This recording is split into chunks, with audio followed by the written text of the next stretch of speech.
Bueno, el devocional de hoy es sobre el profeta Oseas, versículo 6,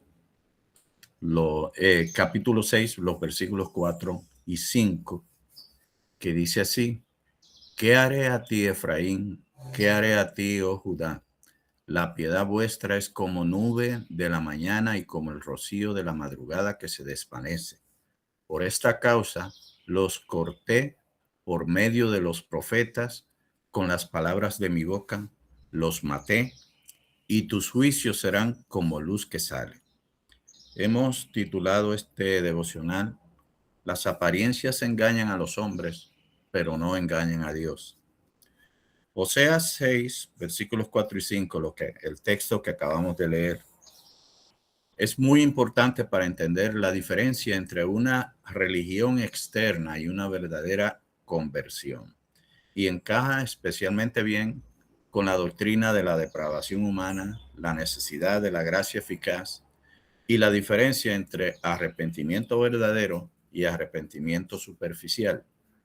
Para entender mejor este pasaje, lo hemos dividido en 11 pequeños trocitos, puntos pequeños, que presentamos a continuación. El primer punto es el texto y el contexto.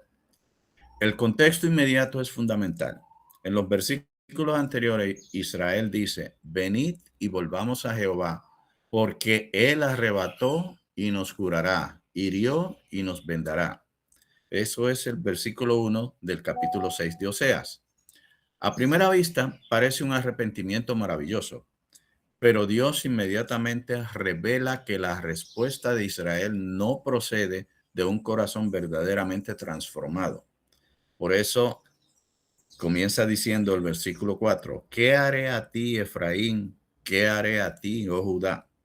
Efraín representa aquí el reino del norte, Israel. Judá representa el reino del sur. Dios está hablando como un padre que contempla a un pueblo que profesa volver a él, pero cuyo corazón permanece lejos. La pregunta, ¿qué haré a ti?, no significa que Dios esté confundido o que no sepa qué hacer.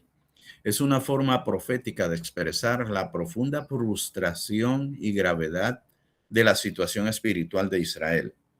Es semejante al lenguaje que encontramos en otros profetas y también el propio lenguaje de nuestro Señor, que en Mateo 15:8 dice: este pueblo de labios me honra, mas su corazón lejos está de mí.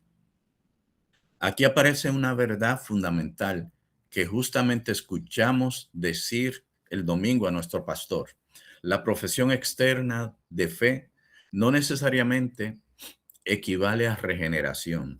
Una persona puede hablar correctamente acerca de Dios, participar de la religión, experimentar emociones espirituales e incluso manifestar arrepentimiento externo sin haber recibido un corazón nuevo. Veamos el segundo puntito: una piedad desvanecida. La piedad vuestra es como nube de la mañana. Esta es probablemente la imagen más poderosa del pasaje. La nube de la mañana aparece por un breve momento y luego desaparece cuando sale el sol. También dice: y como el rocío de la madrugada que se desvanece. Israel tenía instantes de aparente arrepentimiento, pero eran momentáneos. Cuando llegaba la dificultad, buscaban a Dios. Cuando pasaba la dificultad, regresaban a su pecado. Esto conecta directamente con Oseas 5:15. Andaré y volveré a mi lugar hasta que reconozcan su pecado y busquen mi rostro. En su angustia me buscarán. El problema de Israel no era que nunca hablara de Dios. El problema era que su relación con Dios no era perseverante ni genuina. El punto número 3: la diferencia entre arrepentimiento verdadero y arrepentimiento superficial. Aquí encontramos una distinción esencial. El arrepentimiento superficial dice: necesito que Dios me ayude porque estoy sufriendo. El arrepentimiento verdadero dice: he pecado contra Dios y necesito volverme de mi pecado a Dios mismo. Israel quería los beneficios de Dios, pero no necesariamente a Dios. Querían liberación, protección y prosperidad, pero no querían abandonar verdaderamente sus ídolos. Eso explica por qué Oseas 6:6 continúa diciendo, porque misericordia quiero y no sacrificio, y conocimiento de Dios más que holocaustos. Dios no está rechazando el sacrificio legítimo establecido en la ley. Está rechazando el ritual religioso sin un corazón entregado a Dios. Veamos el punto 4, la depravación total. El problema fundamental del hombre no es simplemente que hace cosas malas. El problema está en su corazón. El hombre natural puede ser religioso, moral, inteligente y emocionalmente afectado por las cosas espirituales, pero permanece espiritualmente muerto hasta que Dios lo vivifica. Pablo lo expresa así en Efesios 2:1. Y él os dio vida a vosotros cuando estabais muertos en vuestros delitos y pecados. Por eso la verdadera conversión necesita algo mucho más profundo que una decisión momentánea. Necesita regeneración. Dios tiene que cambiar el corazón. Ezequiel 36:26 lo expresa de esta manera. Os daré corazón nuevo y pondré espíritu nuevo dentro de vosotros y quitaré de vuestra carne el corazón de piedra y os daré un corazón de carne. El punto 5, cortados por Dios. El versículo 5 comienza diciendo, por esta causa los corté por medio de los profetas. Dios había enviado profetas continuamente para confrontar el pecado de Israel. Oseas mismo era uno de ellos. Los profetas no estaban simplemente ofreciendo consejos espirituales, estaban pronunciando la palabra de Dios. Por eso Dios dice, los corté por medio de los profetas. La palabra de Dios funciona como una espada que penetra y expone el corazón humano. Hebreos 4:12 utiliza una imagen semejanza como muy bien una imagen semejante como muy bien explicaba el pastor el domingo, porque la palabra de Dios es viva y eficaz y más cortante que toda espada de dos filos y penetra hasta partir el alma y el espíritu, las coyunturas y los tuétanos y discierne los pensamientos y las intenciones del corazón. La predicación verdadera no existe para hacer que el pecador se sienta cómodo. La palabra descubre el pecado para llevar al pecador a Cristo. El punto 6. Palabra que salva o condena. Con las palabras de mi boca los maté. Esta expresión es particularmente fuerte. Dios está diciendo que su palabra trae juicio sobre Israel. La misma palabra que puede salvar también puede condenar. La predicación no produce automáticamente salvación en todos los que la escuchan. Dos personas pueden sentarse a escuchar el mismo sermón. Una puede ser llevada al arrepentimiento y a la fe, la otra puede endurecerse todavía más. Hebreos 6, versículos 7 y 8 presenta una metáfora maravillosa para ilustrar este hecho, porque la tierra que bebe la lluvia que muchas veces cae sobre ella y produce hierba provechosa a aquellos por los cuales es labrada, recibe bendición de Dios, pero la que produce espinos y abrojos es reprobada. Está próxima a ser maldecida y su fin es el ser quemada. La diferencia última no está en que una persona sea naturalmente mejor que la otra. Está en la gracia de Dios obrando eficazmente en el corazón. Vayamos al punto 7. Una conexión importante con la doctrina de la gracia irresistible. Esto nos lleva a una de las grandes diferencias entre el arrepentimiento superficial y la conversión verdadera. Dios no simplemente le dice al pecador, haz un esfuerzo y cambia. La salvación requiere que Dios dé vida al muerto espiritual. Cuando Dios regenera al pecador, produce en él una nueva disposición hacia Dios. Por eso hablamos de la gracia eficaz. Esto no significa que Dios obligue mecánicamente a una persona contra su voluntad. Significa que Dios cambia el corazón de tal manera que la persona ahora espiritualmente vivificada viene voluntariamente a Cristo. El punto 8 es el problema de la falsa seguridad. Este punto es muy importante. Israel aparentemente podía decir, volvamos a Jehová. Podía hablar como creyente, pero Dios veía algo que ellos no querían reconocer. Su arrepentimiento era temporal.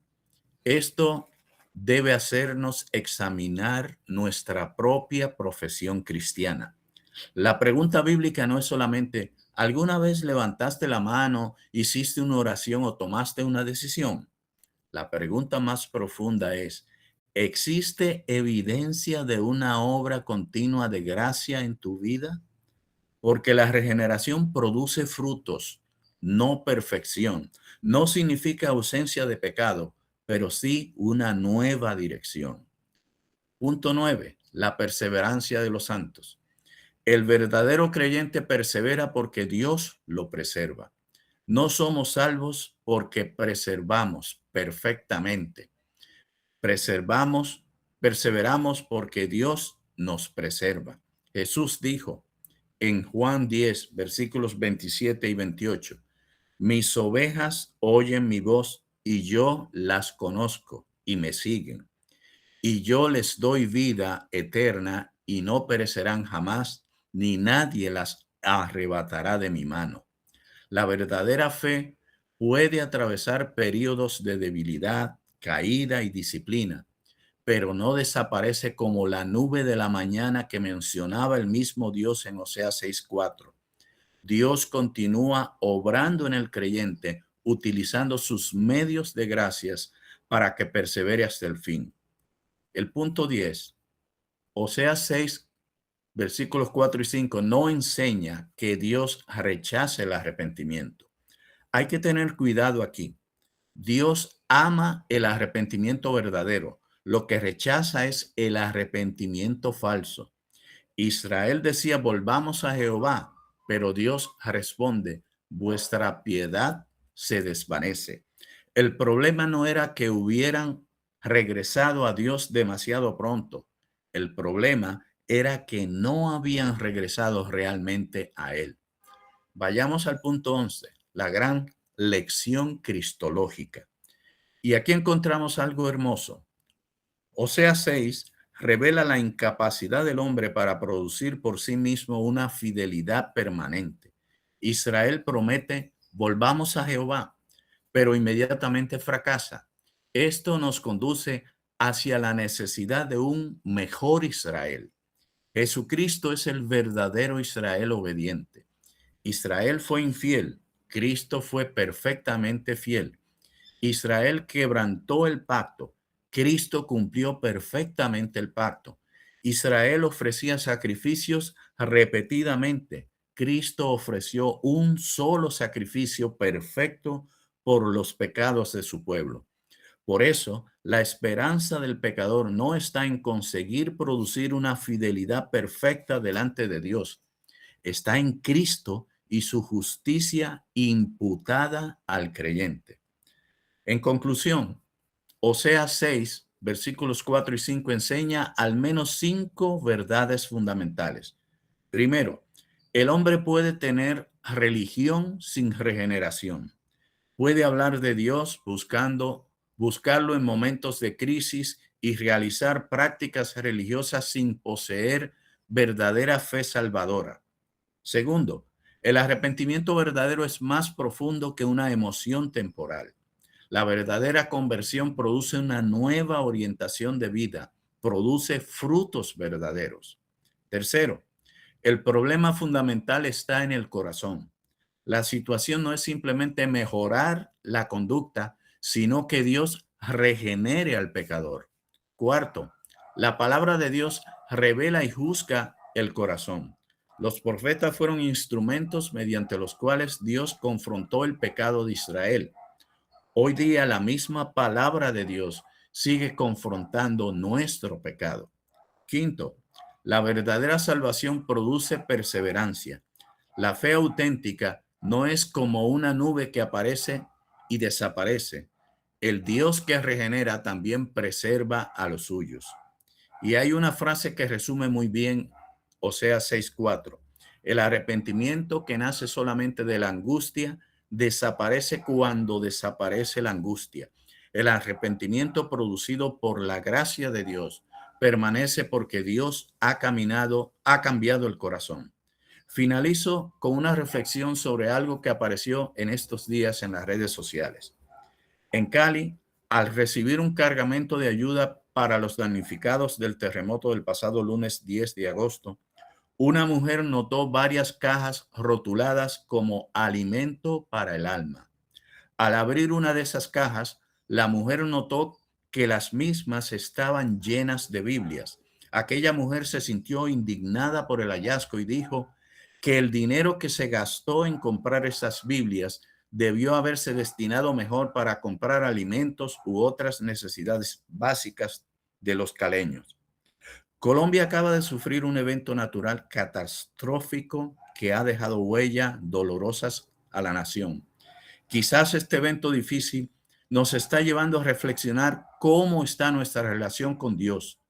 No hagamos como Israel ante esta crisis, mostrando un arrepentimiento de la boca para afuera. Ciertamente necesitamos ese alimento para el alma, que es la palabra de Dios, la cual confronta nuestro pecado para que nos arrepintamos de todo corazón. Hasta aquí el devocional. Espero que haya sido de bendición para todos. Amén.